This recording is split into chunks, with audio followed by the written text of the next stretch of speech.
Umiinit na naman ang tensyon sa gitnang silangan. Nagbabadya ang panibagong pag-atake ng US dahil deadlock pa rin ang negosasyon sa Iran. Yan ang agenda report ni Francis Folve. Lock and loaded na ang Estados Unidos para atakihin ng Iran kapag wala pa ring nangyari sa kanilang negosasyon.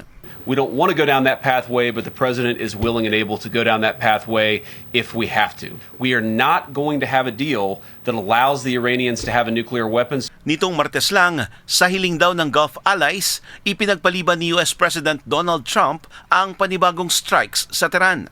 I was an hour away. We were all set to go. It would have been happening right now. Yeah, it was all done. The boats, the ships are all loaded. They're loaded to the brim.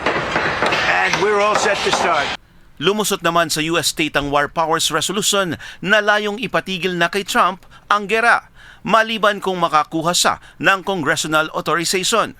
Dikit ang naging botohan, 50 to 47.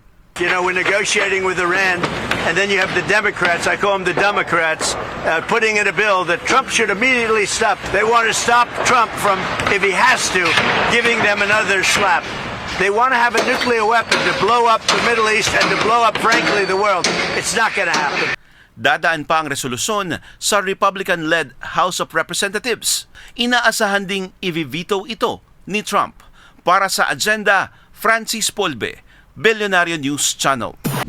Manatiling nakatutok sa Billionario News Channel. Sumubaybay sa aming social media accounts at mag-subscribe sa aming YouTube channel para sa mga bago at eksklusibong balita.